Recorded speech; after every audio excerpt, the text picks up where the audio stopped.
Hello, Civ fans. On behalf of all of us here at Firaxis Games, we'd like to welcome you to a first look at the next chapter in our Civilization franchise, Civilization VII. You know, looking back 30 years ago, Civilization was created during a time when we were still learning what games could really be.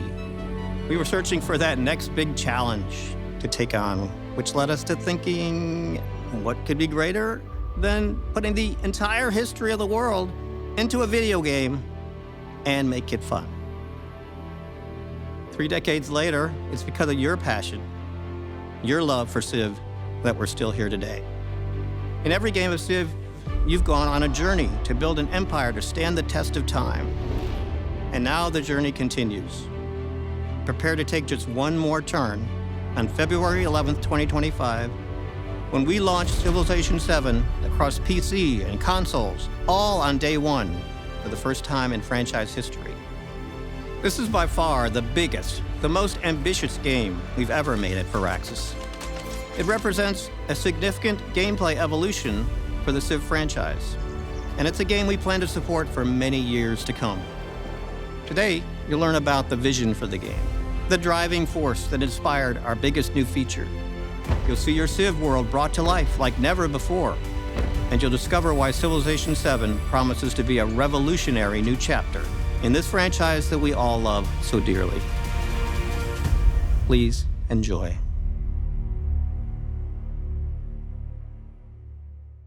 Civilization is the foundation of Firaxis. Whether you've been playing since the MS-DOS days or have joined us more recently, we're so grateful for your continued passion and support. When you walk around our studio, you can feel the energy and excitement. You can see how inspired our people are to come in and build the next Civ game. Civilization is the ultimate historical strategy game. Your goal in Civ is to build an empire to stand the test of time. You select a civilization, led by a famous historical leader, and guide your Civ's journey across the entire span of human history. You shape your empire piece by piece, from what technologies you want to research to what civics you want your society to uphold. And you compete with others on the world stage, engaging in diplomacy, negotiating alliances, and sometimes going to war. In every Civilization game, your empire has always been represented by a single civilization. You play through the entire span of history as that one civilization. This time around, we want to take you on a new journey. For the first time ever, in Civilization VII, the story of your empire isn't just that of a single Civ, but several connected together through time. At the dawn of each new age of human advancement, you'll select a new Civ to represent your empire. You'll build on and carry forward your previous achievements while unlocking new gameplay bonuses to reinforce or pivot your strategy. And by the end, you'll have forged a unique path through history. To show you what we mean, let's take you through the story of one such empire.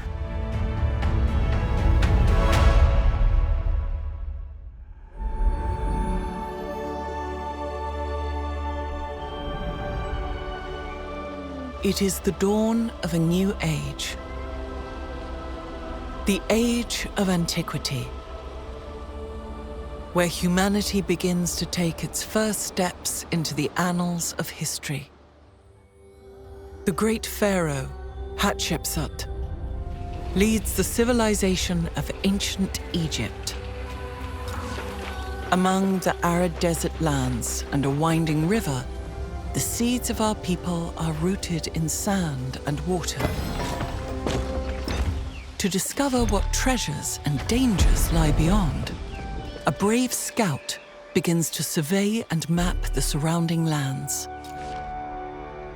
As our population grows, a new granary is built to store food for hungry mouths. Its location decided, a new district is formed, and construction begins. With more food available, our people look to make improvements to the land. an ancient fruit ripe for cultivating is spotted. Dates will provide more sustenance for our citizens, and their sweetness will make the people happy. A plantation is constructed to harvest this valuable resource. Over time, our city continues to grow as more urban and rural developments spring forth. We pursue advancements in technology to serve the needs of our people. Breakthroughs in irrigation further enhance our food production, while sailing unlocks our ability to traverse the nearby waters.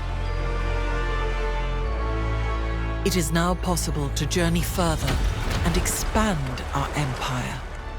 With a deft hand, our scout travels along a navigable river. Their tenacity is rewarded with the discovery of a breathtaking series of waterfalls. This natural wonder of the world attracts the imagination of our people, and brave settlers begin the long trek to claim new land for the Egyptian Empire. A new town is established near the majestic falls. A town starts from humble beginnings and is initially used to gather nearby resources. Perhaps in the future, this town will grow large enough to specialize and gain its own identity as a city. Our expansion does not go unnoticed. A foreign scout is spotted, revealing the existence of a nearby independent power. Initial hostilities are tempered over time as friendly relations begin to form. And peace does not dampen our ambitions. Our people strive forth to create great wonders the world has never seen before.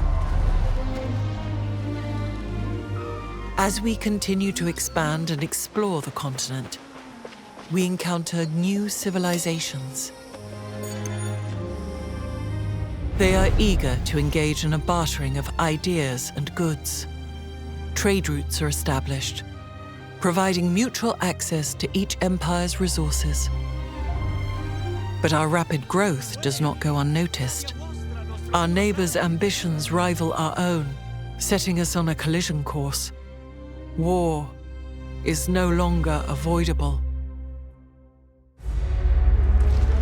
A great army is raised, led by formidable commanders who spur our forces quickly across the land. Spears and arrows make way for iron swords and armor. The battles are fierce. We emerge victorious. An fabulam recte egi. But the challenges of this age have shaken our mighty Egyptian empire to its core. The world changes. We feel the pages of history turn as the Age of Antiquity comes to a close. A new age of human advancement approaches. The age of exploration. A new age brings forth new challenges and new opportunities. New technologies to research. New resources to acquire. New lands to explore. If we are to take on the challenges of this new age, we must adapt and select a new civilization to represent our empire, one that is better equipped to take on the challenges of the exploration age. This new civilization builds on top of its past legacy, and our actions in this age will inevitably influence a future yet to come. As we evolve, so too do our neighbors. The stage is set. A new age begins. Will you follow a path set by history?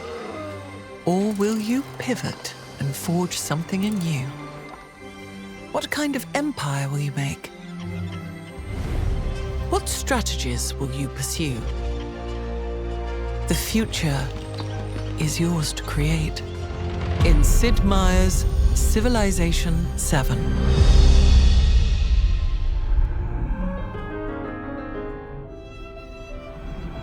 The journey of Hatshepsut, brought to life by our wonderful new narrator, Gwendolyn Christie, is just one potential path you can take in Civilization VII. This is made possible by our biggest new feature, Ages. Ages are inspired by a transformational idea for Civ, that history is built in layers. This idea is a way of understanding how civilizations have grown, changed, and evolved over time. Think of the first civilizations of the world as creating an initial foundation. As a civilization grows, new layers are added to that foundation in the form of things like technologies, schools of thought, and cultural norms. At some point, civilizations, faced with a crisis that defines their time, must evolve. When that happens, these past layers don't disappear. Instead, they now serve as a new foundation for the new civilization. As the cycle repeats, connecting the past, present, and future together. Instead of playing as one single civilization across every age, you'll evolve your empire into a new civilization for each new age. One that is suited to take on the historical challenges of that time. Every age is designed to be like a historical sandbox, as a way to really immerse yourself in that time. Almost everything inside an age is exclusive to that age. That includes things like which technologies and civics you can research, what resources are available to be gained, which independent powers surround you, to even things like gameplay systems and civilizations, all unique to that age. Having unique civs for each age is something we're really excited about. In the past, every civ needed to be balanced across a game that spans all of history. This naturally resulted in things like late-era civs being strong in the late game, but weak early on. Now, we can balance around the age itself. This means we can give every civ bonuses, units, and buildings that are always relevant and powerful. Having exclusive civs per age is also great for historical immersion. Every age feels like an epic showdown of some of the great powers of that time. We'll have 3 ages for you to play. The Antiquity Age, when agricultural societies begin to cluster into urban centers, forming the foundations of the first civilizations. The Exploration Age, when the desire for precious commodities from distant lands spurs empires to stretch across great oceans. And the Modern Age, a period of incredible technological growth and global conflict, where mankind goes from the development of the steam engine to the splitting of the atom. Every age can be played on its own or woven together into a full campaign. In past games, civs and leaders were always tied together and came as a package deal of agendas, abilities, units, and more. With civs being exclusive to ages, we're excited to introduce a new innovation for leaders. For the first time in franchise history, leaders are now selected independently from civilizations. You can now mix and match unique parts of different civs and leaders, unlocking all new strategic combinations, staying true to Civ's spirit of experimentation. For players who want to stick to more historical pairings, a useful indicator will appear on the Civ selection screen. We're also taking the opportunity to expand who we consider to be a leader in Civilization VII. We'll continue to have traditional heads of state, such as Hatshepsut, but we're also excited to have new leaders in areas such as philosophy, religion, science, and more. Having leaders stay the same across ages helps bring a sense of who you're playing against in Civilization VII. It also gives you the opportunity to keep the theme of evolution going. As your empire evolves from one age to the next, it's important that your leader grows as well. All leaders now have attributes that can further specialize their skills. These attributes can be gained in a variety of ways, from completing narrative events, to rewards for researching certain technologies and civics. Overall, leaders are getting a huge upgrade. They're more powerful, more varied, and more strategically interesting than ever. We cannot wait for you to discover your new favorite leader in Civilization VII.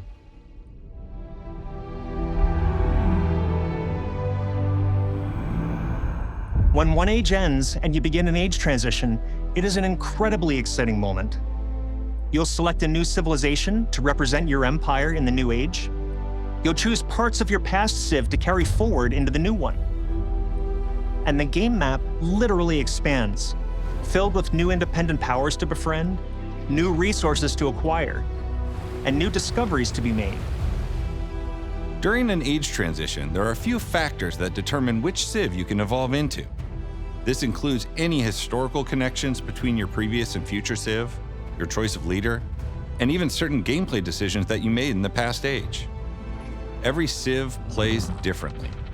Across your game, you might want to stay as true to history as possible, only selecting civs that have historical ties to each other. Or you might switch to civs that fit your strategic needs. There are so many possible paths to explore, so many different choices you can make. The potential for strategy in Civilization VII is nearly endless.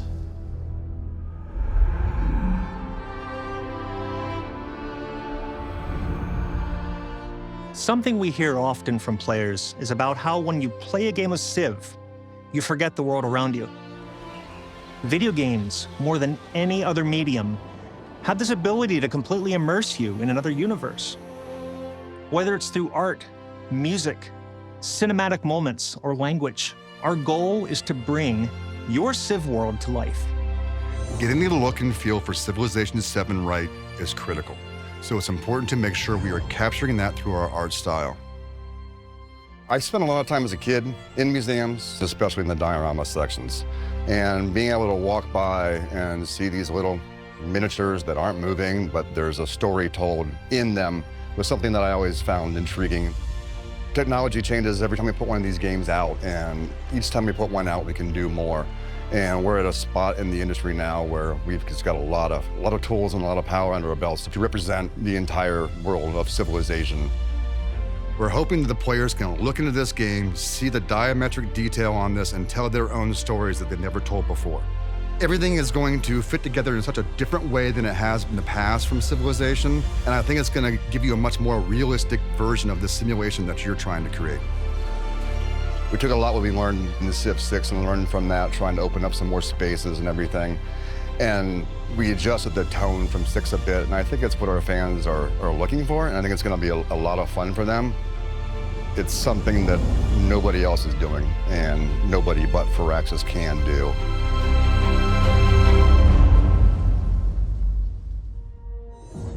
I think players will love how combat looks.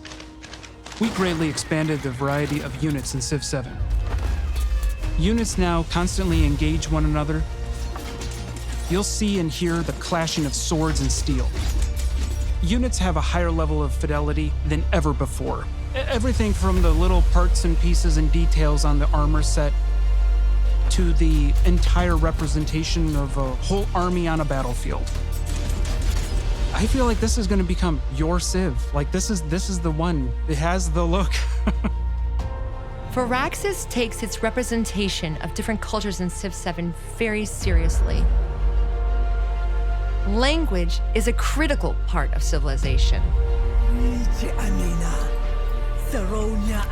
It's how people tell their story.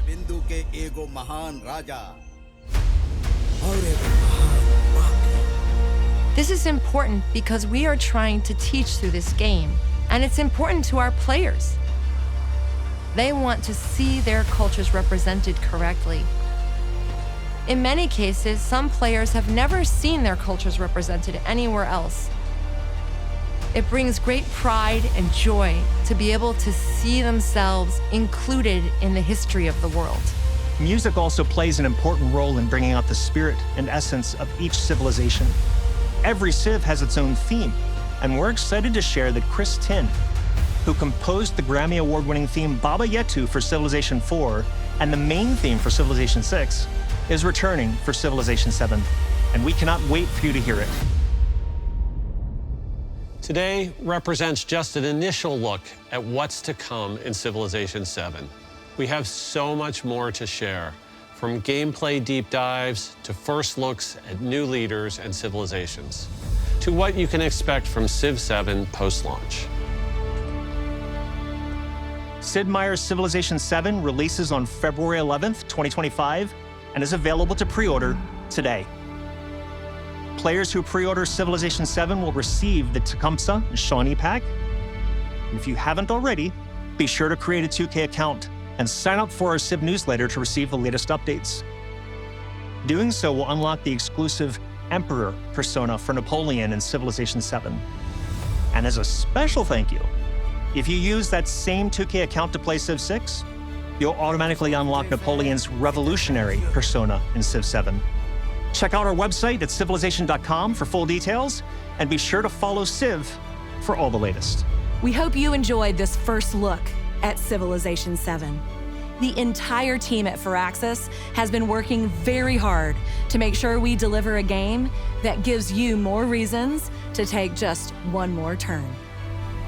As we welcome Civ 7 into the Civ family, I think back to the legacy of Civilization, of 30 years of development, refinement, iteration, exploration, of the millions of players that have contributed, of the billions of hours that have been played. I'm so proud to be here for this moment, welcoming Civ 7 into the family. February 11th, 2025 isn't too far away. We're excited to be taking this journey with you.